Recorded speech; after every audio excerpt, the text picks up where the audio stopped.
पाताल में रहते रहते तुम्हारी बुद्धि कुंठित हो गई है गजासुर। तुम नहीं जानते कामदेव पर विजय प्राप्त की है हमारे आराध्य भगवान शिव शंकर ने। भगवान शिव?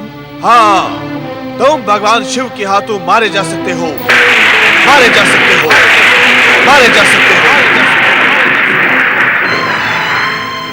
भगवान शिव तो हमारे आराध्य हैं। वे क्या मुझे, एक असुर को मारेंगे? यह असंभव है। हमने भी पहले यही सोचा था, परंतु हमारे शत्रु देवता छल, प्रपंच और कूटनीति का प्रयोग करके भगवान शिव को तुम्हें मारने के लिए बाध्य कर सकते हैं। उन्होंने शंकर को प्रसन्न करने का अनुष्ठान भी प्रारंभ कर दिया है। कैसा अनुष्ठान दैत्य गुरु? मैं समझा नहीं।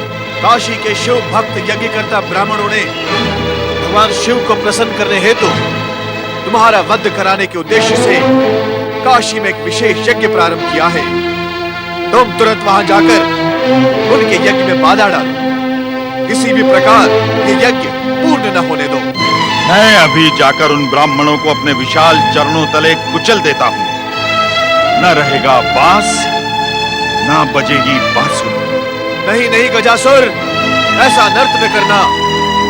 यदि तुमने शिव भक्तों पर अत्याचार किया तो भगवान शिव कोपायमान होंगे और फिर उनके हाथों तुम्हारा संहार निश्चित है। इसलिए क्या करूं? उन पर अत्याचार भी न करूं और यज्ञ भी पूरा होने दूं?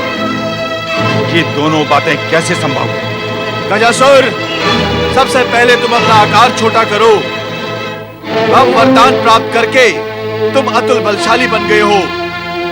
तुम्हें विशालकाय बने रहने की कोई आवश्यकता नहीं। अपने को सामान्य करके हमारे पास आओ। हम तुम्हें बताएंगे कि तुम्हें क्या करना होगा।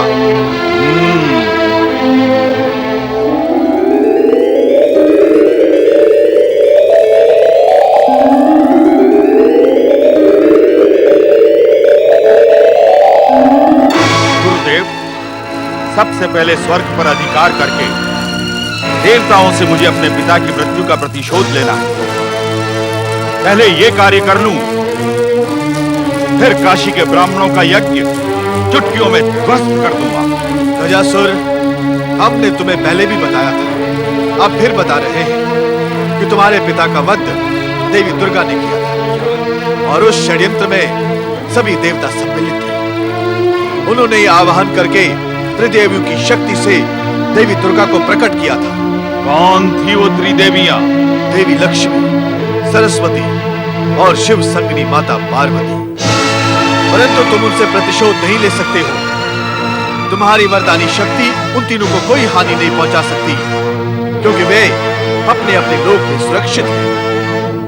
तुम्हें सबसे पहले काशी में यज्ञकर्ता ब्राह्मणों का यज्ञ रोकना है, अन्यथा तुम भगवान शिव के हाथों वध का पात्र बन सकते हो। नहीं दैत्य गुरु, सबसे पहले मेरे पिता के वधकर्ताओं से मैं प्रतिशोध लूंगा। उसके बिना मुझे शांति नहीं मिलेगी। गजासुर, मेरी बात सुनो गजासुर। उन त्रिदेवियों की शक्ति अपार है। वहां न जाना गजासुर, वहां न जाना।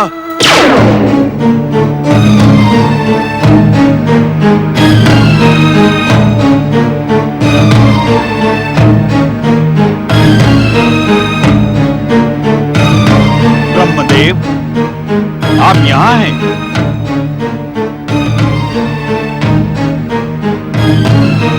अर्थात देवी सरस्वती भी आपके साथ ही रहती है।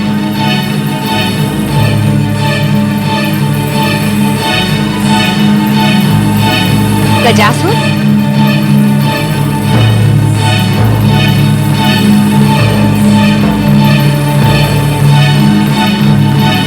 ब्रह्मदेव, जागे ब्रह्मदेव, आपका वरदानी गजासुर यहाँ आ पहुंचा है।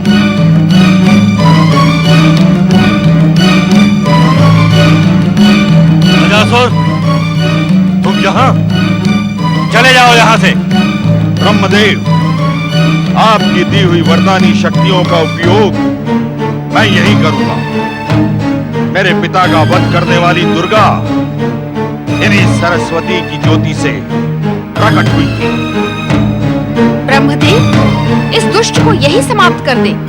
हम इसे समाप्त नहीं कर सकते देवी। अपने दिए हुए वरदान के कारण हम बेवश हैं। तो फिर मैं देवी दुर्गा की ज्योति शक्ति केंद्रित करके मैं ही इसे समाप्त कर दूंगी।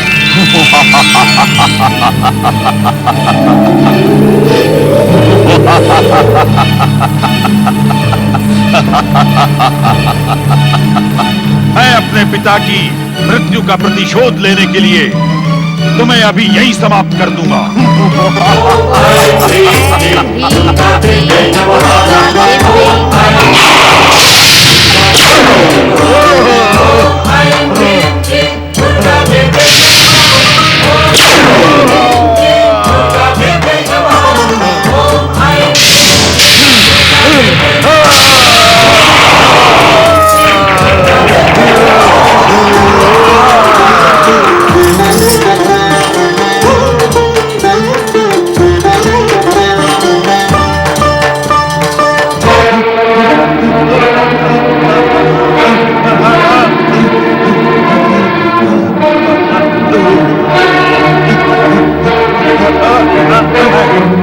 मैं छोड़ूंगा नहीं, मैं प्रतिशोध लूंगा। मेरे पिता की मृत्यु का प्रतिशोध मैं अवश्य लूंगा।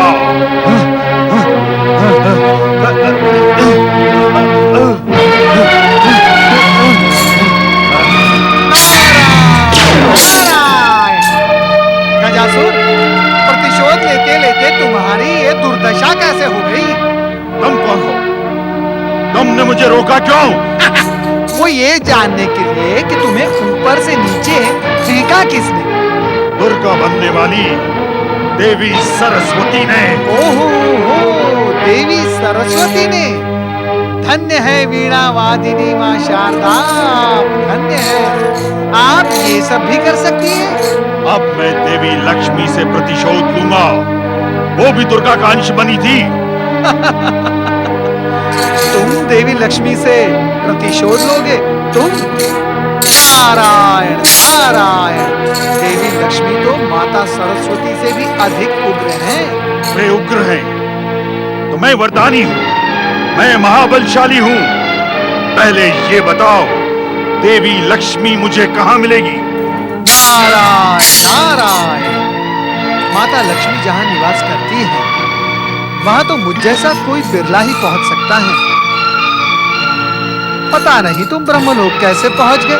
नारायण नारायण। जिन ब्रह्मा ने मुझे वरदान दिया, क्या उन ब्रह्मा के पास मैं नहीं पहुँच पाता? वे मेरे पास पहुँच सकते हैं, तो क्या मैं उनके पास नहीं पहुँच सकता? धन्य है परमपिता ब्रह्मा जी, आप और आपकी ये लीला धन्य है। अब जहाँ कहीं भी होगी लक्ष्मी, मैं उसे ढूंढ निकालूंगा। मैं उससे अपना प्रतिशोध लूंगा। अवश्य लेना। नारायण नारायण। ये माता लक्ष्मी, ये गजासुर आपसे प्रतिशोध लेने की इच्छा प्रकट कर रहा है। कृपया आप इसे दर्शन दे ही दें।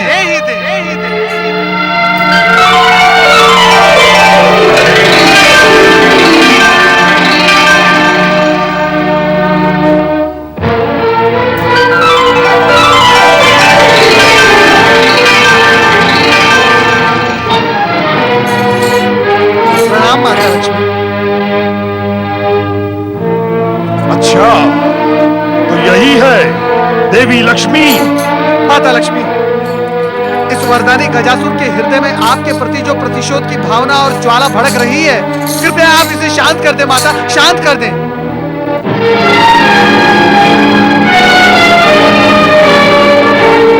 जय दैत्य गुरु।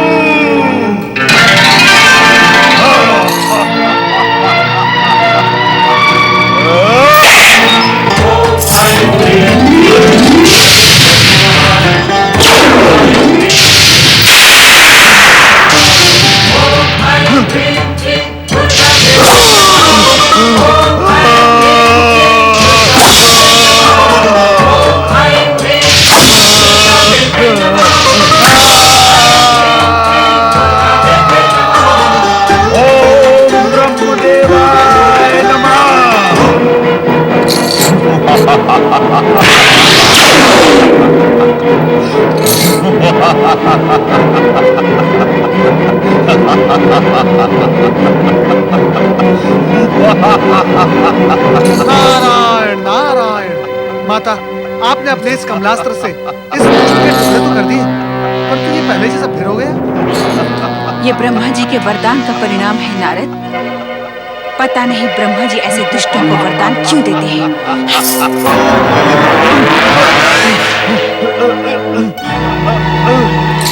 धन्य है माता, धन्य है। नारायण नारायण। कहीं ये दुष्ट माता पार्वती से प्रताड़ित होने के लिए कैलाश तो नहीं जाएगा? शक्ति स्वरूपिणी पार्वती इसे जीवित नहीं छोड़ेंगी। ओम नमः शिवाय, ओम नमः शिवाय, ओम नमः शिवाय, ओम नमः शिवाय, ओम नमः शिवाय, ओम नमः शिवाय, ओम नमः शिवाय, ओम नमः शिवाय, ओम नमः शिवाय, ओम नमः शिवाय, ओम नमः शिवाय, ओम नमः शिवाय। कैलाश तक तो आ गया, अब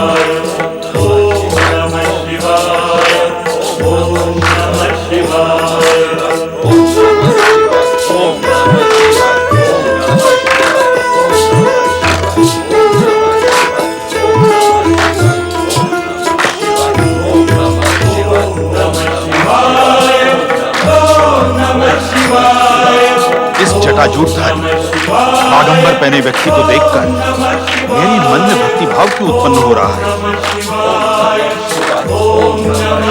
अच्छा, तो यही है शिव। किंतु मेरी पितृहंता दुर्गा को प्रकट करने वाली पार्वती कहाँ है? ओम नमः शिवाय, ओम नमः शिवाय, ओम नमः शिवाय, ओम नमः शिवाय, ओम नमः शिवाय, ओम नमः शिवाय, ओम नमः शिवाय, ओम नमः शिवाय, ओम नमः शिवाय, ओम नमः शिवाय।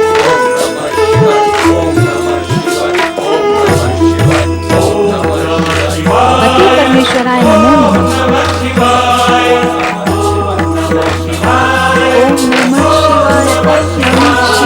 ओम नमः शिवाय, ओम नमः शिवाय, ओम नमः शिवाय, ओम नमः शिवाय, ओम नमः शिवाय,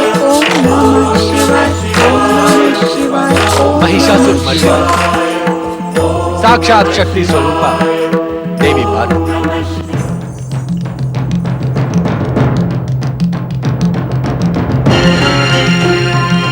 तुम कब से हमारी समाधि भंग होने की प्रतीक्षा में यहाँ खड़ी हो? ये प्रतीक्षा तो बहुत छोटी है स्वामी। आपकी समीपता और आपको पति रूप में प्राप्त करने के लिए मैंने वर्षों इसी तरह खड़े रहकर आपकी तपस्या की है। देवी पार्वती, तुम स्वयं शक्ति स्वरूपा हो। शक्ति के बिना शिव की कल्पना भी नहीं की जा सकती। ऐसा कहकर आपने अपने चरणों की दासी का मान बढ़ाया है स्वामी। अन्यथा शिव बिना शक्ति का क्या मूल्य? सत्य तो ये है स्वामी कि शक्ति को शक्ति का ज्ञान शिव के सानिध्य के पश्चात ही प्राप्त हुआ है। इसका अर्थ यह है देवी, शिव के बिना शिवा और शिवा के बिना शिव अपूर्ण है। और यही नियम सभी के लिए समान है।